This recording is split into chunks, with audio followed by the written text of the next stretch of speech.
നടുവനാട് സമദർശിനി ഗ്രന്ഥാലയം ബാലവേദിയുടെ ആഭിമുഖ്യത്തിൽ കുട്ടികൾക്കായി സംഘടിപ്പിച്ച എഴുത്തുകാരും കുഞ്ഞു വായനക്കാരും സംവാദ പരിപാടി വേറിട്ടൊരു അനുഭവമായി. തണൽ വിരിച്ചു നിൽക്കുന്ന ഒരു മാവിൻ ചുവട്ടിലായിരുന്നു അറിവിന്റെ ഈ ഒത്തുചേരൽ. പ്രകൃതിയോട് ചേർന്നുള്ള മനോഹരമായ ആ അന്തരീക്ഷം കുട്ടികൾക്കും എഴുത്തുകാർക്കും ഒരുപോലെ പുത്തൻ അനുഭവമാണ് സമ്മാനിച്ചത്. എഴുത്തുകാരായ മനീഷ് മുഴക്കുന്ന്, ശ്രീജൻ പുന്നാട്, വിജയലക്ഷ്മി ടീച്ചർ, തലച്ചങ്ങാട് ബാബു, അരുൺ വെളിയമ്പ്ര, ഷിജു ആട്യലം എന്നിവർ വിശിഷ്ടാതിഥികളായി എത്തിയ ചടങ്ങിൽ നഗരസഭാ കൗൺസിലർ MV ശ്രീന ആശംസകൾ അർപ്പിച്ചു.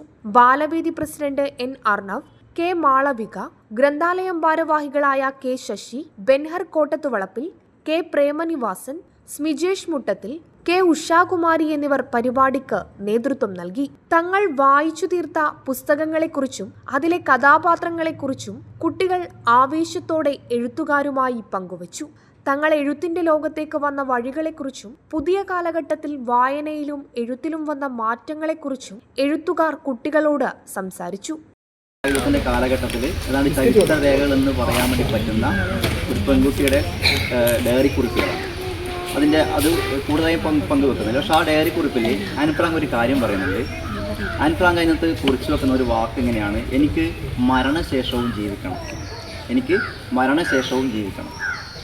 കുറേ 10-20 വർഷം മുമ്പ് ഞാൻ കുടകിൽ ഇങ്ങനെ പോയിട്ടുണ്ടായിരുന്നു, കാവൽ പാറാവിൻ്റെ പണിക്ക്. അപ്പോൾ അന്ന് ഞാൻ പറഞ്ഞു കേട്ട കുറേ അനുഭവങ്ങൾ അപ്പോൾ നമുക്ക് ഇത് ഫേസ്ബുക്കിൽ എഴുതാം. കവിതകളിലെ ആധുനിക ശൈലിയെക്കുറിച്ചുള്ള ചർച്ചകളിൽ കുട്ടി വായനക്കാർ ഉന്നയിച്ച സംശയങ്ങൾക്ക് എഴുത്തുകാർ മറുപടി നൽകി.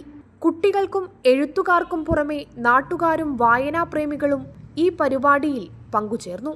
പുസ്തക ദിനത്തിലെ ഗ്രാമീണ തനിമയാർന്ന ഈ ഒത്തുചേരൽ വായനയുടെ പുതിയ ലോകം കുട്ടികൾക്ക് മുൻപിൽ തുറന്നു നൽകുന്ന ഒന്നായി മാറുകയായിരുന്നു. Prime vision news, Iritty.